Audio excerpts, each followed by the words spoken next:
Good morning, everyone. We are up to Perek Yud Mishna Tes, chapter 10, Mishna 9. So the cases in the previous Mishnah we're discussing where we were pickling truma together with not truma. Then the previous Mishnah was talking about pickling a non-kosher fish together with a kosher fish. And now we're talking about the following case. Chagavim Tameim Shenichbeshu Chagavim Tahirim. Non-kosher grasshoppers that were pickled together with kosher grasshoppers. Yes, there are such a thing as kosher grasshoppers. There are certain specific types of grasshoppers that are kosher. Ashkenazic Jews, at least, do not have the tradition anymore how to be able to know which ones are which. So therefore, practically speaking, we don't eat grasshoppers. But the Torah talks about kosher grasshoppers, and there are non-kosher grasshoppers. So in this case, you pickled the kosher grasshoppers together with the non-kosher grasshoppers. And the whole discussion has been until now, what's the status of the brine that comes from this, from when we take a non-kosher type of food and a kosher type of food and pickle them together. In this case, we're talking about kosher grasshoppers and non-kosher grasshoppers. They were pickled together. Says the Mishnah, Le paslu es tziram. The non-kosher grasshoppers do not render the brine forbidden. That means, until now we've been discussing what happens when we're trying to figure out how much, when we have the non-kosher fish and the kosher fish. The discussion was, how much brine do I have? How much kosher brine do I have against the non-kosher brine to be able to nullify the non-kosher brine? But in this case, we're saying it makes no difference that there's grasshopper brine in there. Makes no difference. Like pasal siram. When I have this combination of the kosher and the non-kosher, the kosher is going to be able to nullify the non-kosher no matter what. According to the first opinion, were you to just have the non-kosher brine from the non-kosher grasshoppers, you would not be able to eat it, not be able to consume it. But here we're talking about there's a mixture of the two. Once there's a mixture of the two, we say that the kosher brine nullifies the non-kosher brine, and you can consume it. Now the question is, though, what's the explanation to this? How do we understand? Why are we saying that the non-kosher brine makes no difference? And the explanation that's given is the following. Now I'll read it to you from the Yad Avram. This is from the Bar Tanura. This is so because grasshoppers do not have blood, and the brine they produce is a mere moisture. The term for that is zeya ba'alma. It's just the moisture, which means we don't see it so much as a product of the grasshopper or just some kind of a moisture that develops from it. But it's not considered a product of the grasshopper. It's just considered something that, just develops through it. And therefore, it's not considered the product of the grasshopper. It's not a product of something non-kosher. And therefore, we don't say that it's not kosher. It can still be kosher. And the thing is, though, that the sages did say, though, that it on its own, according to the Tanna Kama at least, on its own, it's not kosher. But once it gets mixed with kosher brine, it's nullified by the kosher brine automatically. So therefore, being that essentially this brine is not forbidden from the non-kosher grasshopper, it was made forbidden by the sages. The sages said, in this kind of case, by the grasshopper brine, once it's mixed together with kosher grasshopper brine, it's going to be nullified. Now, the question is that we had before the case of fish brine, non-kosher fish brine and kosher fish brine.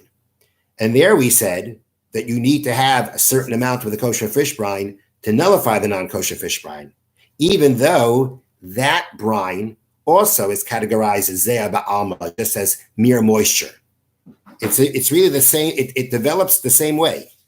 And therefore, the question is, why by the fish brine were we more strict? And we said you have to have a certain amount of kosher brine against the non-kosher brine in order to nullify it, even though it's zeya ba'alma, even though it's just mere moisture. And here by the grasshopper, we say, no matter what, as long as it's with the kosher brine, it's nullified. And I'll read you the explanation here brought down in the Yad Avram. This is from the Rashba. Rashba answers that the brine of grasshoppers is less potent than that of fish. It is viewed as mere moisture. Therefore, the non-kosher grasshopper brine becomes nullified in any amount of kosher brine. Thus, the sages chose to prohibit only the brine of non-kosher fish, but not that of non-kosher grasshoppers. Being that the brine of the fish is more potent, therefore they didn't want to. They weren't going to ignore it, so to speak. They made the rabbanan rabbinically it's forbidden.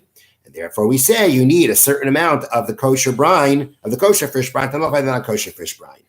But here, where the brine of the grasshoppers is so weak, therefore they said, according to the first opinion of the Mishnah, on its own it's forbidden. Once it's mixed with kosher brine, it's nullified. The Mishnah continues, Hayed Rabbi Tzadok al tzirach hagavim tmeim shehutar. Rabbi Tzadok testified regarding the brine of non-kosher grasshoppers that they are kosher. According to Rabbi Tzadok, even if it's not mixed with kosher brine, non-kosher grasshopper brine on its own is permissible. According to the Tanna Kama, it has to be mixed with the kosher brine. According to Rabbi Tzadok, it does not have to be mixed with the kosher brine to be permissible. And the halacha is like Rabbi Tzadok, that the brine from non-kosher grasshoppers is permissible to consume.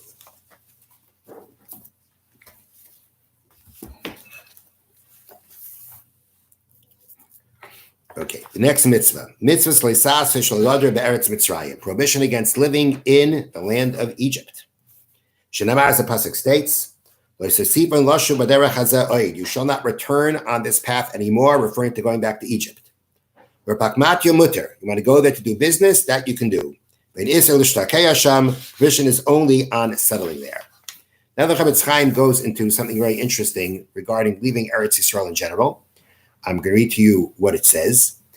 Clearly, there are people nowadays that do not do this, and therefore, there's clearly a discussion about how to apply that, how to apply what he's going to say. But the Chavetz Chaim here is really going to be laying out here what the Gemara says is the halachas about leaving Eretz Yisrael. Exactly how much of that applies nowadays, that's a discussion on its own. That's a separate discussion. But this is the essential laws from the Gemara about leaving Eretz Yisrael. It is forbidden to leave the land of Israel to go outside of Israel forever. You're not allowed to do it. Never allowed to do it. Only for the purposes of studying Torah, or lisa isha, or to get married, or in order to rescue yourself from Gentiles that are making problems. So too you can leave for the purposes of doing business. But to go ahead and live outside of Eretz Yisrael is forbidden. Meaning again, to go ahead and leave Eretz Yisrael, to live outside of Eretz Yisrael is forbidden, unless the famine has become very great in the land of Israel. Whoever lives in the land of Israel, his sins are forgiven. Even if a person just walks 4 cubits and walks in Eretz Yisrael at 4 cubits, realizing that what it means to be able to even walk 4 cubits in Eretz Yisrael, he merits the world to come. Someone who's buried in Eretz Yisrael, that's also a reason for his sins to be forgiven. A person should always live in the land of Israel, even if it's a city of the majority of the people living there are non-Jews. Rather than living outside of Eretz Yisrael, live in a city that the majority are Jews. Because the Gemara tells us anybody who leaves Israel to go to outside of Eretz Yisrael, it's like worshipping idols. In the same way that it's forbidden to leave the land of Israel to go outside of the land of Israel, so too it would be forbidden to leave Babylonia to go to other lands. That for sure doesn't apply nowadays. The president of Babylonia, present day right now, is Iraq. I don't believe there's any kind of prohibition nowadays that if you're living in Iraq not to leave. That can be for many reasons. But this prohibition, that there is a rabbinic prohibition in the times of when the Jewish people were living in Babel, when the Jewish community was in Babel, that it would be forbidden to leave Babel to go live in any other land. This applies in all places, both by men and by women. Have a wonderful day. Wish you all an easy and meaningful fast, and we should all merit a Gemar Chasim.